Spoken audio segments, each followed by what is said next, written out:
Hello Pisces, Sun, Moon, Rising, and Venus signs. Kamusta kayo? Sana po ay nasa mabuti kayong kalagayan.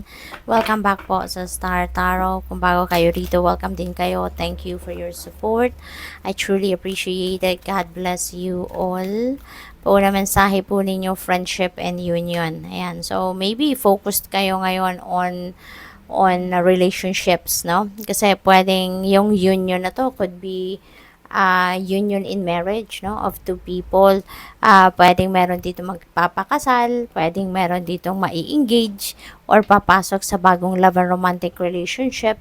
Pwede rin naman na bagong friendship, no, yung papasukin ng iba sa inyo dito. So, it's all about relationships, no. So, siguro mas may oras kayo ngayon for connections, no? Building connections sa ngayon. So that's really good kasi mahalaga din 'yan na parte ng buhay natin.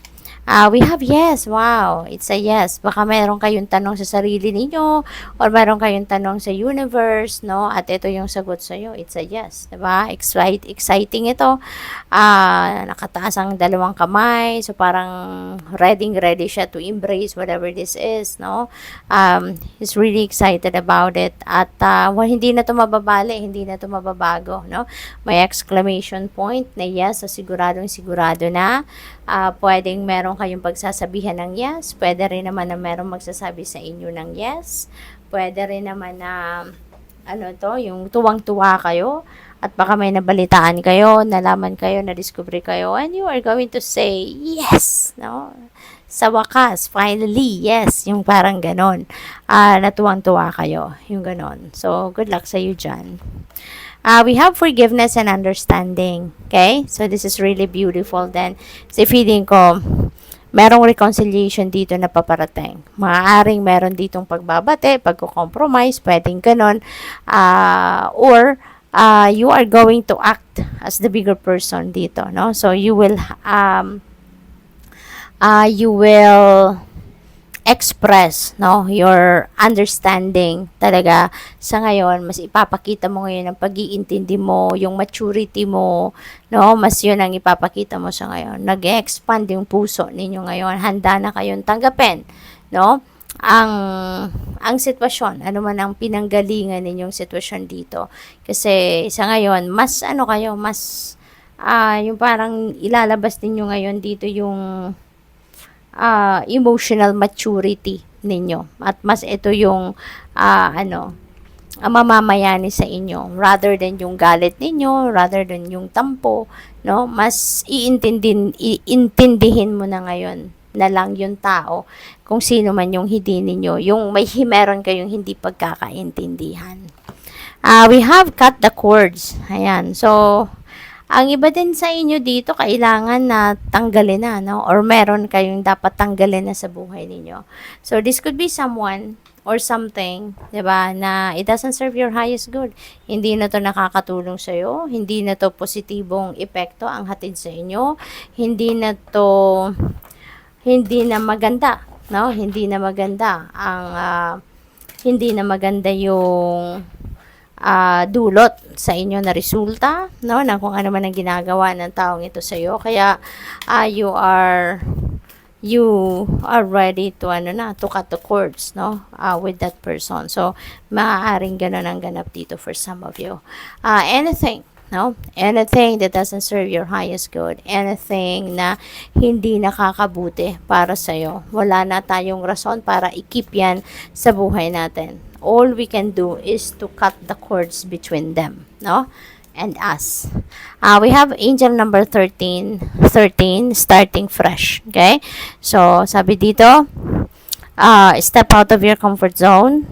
You are about to create something meaningful, and all your skills and talents will bring you auspicious profits. Build up your confidence and trust in your decisions. Ayan. So, step out of your comfort zone. Okay? Habang meron oportunidad na tumatawag sa inyo para mag-evolve kayo, para mag-evolve kayo, mag-improve kayo, magkaroon kayo ng growth, 'di ba? So, you need to step out of your comfort zone sa ngayon, 'di ba?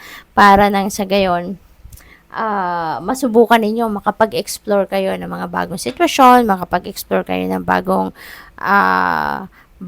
mga bagay, 'di ba? Yung gano'n. So, sabi nga dito, 'di ba? You're about to create something meaningful, 'di ba? Mas yung exploration na gagawin niyo siguro, this is something that is really going to change the course of your life. Pwedeng yung opportunity na to is a game changer at hindi ninyo to hihindihan. You are definitely considering, no, to start something new. Gagamitin nyo dito yung inyong skills and talents na siguro hindi ninyo nagagamit before. At handa na kayo ditong mag-explore. So, which is really good. Angel number 0110, go after what you want. Ayan. So, go for what you want. Kung ano man ito, no, ano mang opportunity ito, 'di ba? Take advantage of it, no? Kung lalo-lalo na kung ito talaga yung gusto ninyong makuha, ito yung gusto ninyong ma-experience, then go for it. Wag na kayo magdalawang isip pa. Okay?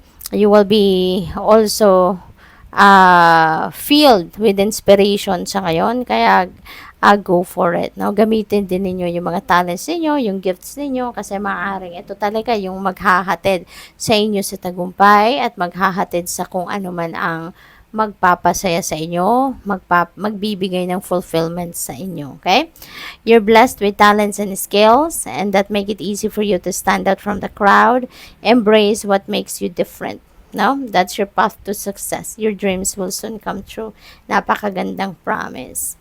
What else? You have angel number 0000.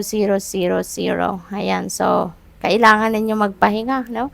So, feeling ko, kasi siguro maybe you're stressed out, maybe sobrang busy kayo lagi, marami kayong ginagawa. So ngayon, panahon na para kayo ay mag-relax, para kayo ay mag-reset, no, ng buhay ninyo. So siguro talaga kailangan ninyo na mag-recharge muna kayo before you embark on a new beginning with this energy, 'di ba? So, dapat handa na kayo physically, mentally, emotionally, and spiritually fit and ready kayo for these new things, no? So, dapat replenish na yung energy ninyo para ang dami ninyong baon, 'di ba? As you head towards this new beginning, okay? So, what else? We have angel number 0404. Ayan. So, siguro, yung rest and relaxation na to, talagang, it's a must para sa'yo. No? Lalo-lalo na meron kayong sisimulang bago. Kasi feeling ko dito, pagod na kayo. No? Kasi maaaring marami kayong ginagawa. You have too much on your plate, kumbaga. And, baka, sinisikap nyo talaga, no, na matapos agad-agad kung ano man ang inyong pinagkakaabalahan. Parang, ibang hindi kayo nakakalma hanggat hindi ninyo natatapos or hindi ninyo na-accomplish, kumbaga, kung ano man yung sinet ninyong sa isip ninyo na dapat ninyong matapos, no? Kaya, ito, panawagan sa'yo, slow down, magpasensya muna kayo, diba? Kailangan ninyo mag-rest. Kasi otherwise, kung kahit pagod na kayo, 'di ba? Go pa rin kayo. Hindi niyo rin mape-perform ng 100%, 'di ba? As in hindi din ninyo magagawa to your best, 'di ba? Yung kung ano man ang task na 'yan. Kasi syempre ibang pakaramdam natin kapag pagod na tayo, 'di ba? Kaysa yung nakapag-replenish na tayo. Kaya isipin niyo 'yon, no? Kung ano sa tingin niyo ang better, 'di ba? Yung hinahabol ninyo yung oras, 'di ba? Na makapag-accomplish kayo ng marami even if you can't give your 100% sa task na 'yon, or yung kalma lang kayo, may panahon para sa pag-aalaga sa inyong sarili, at yung ano lang, you're taking your time, 'di ba? So tignan ninyo, depende sa inyong sitwasyon, okay? Good luck sa iyo. Thank you for watching. Love and light. Namaste.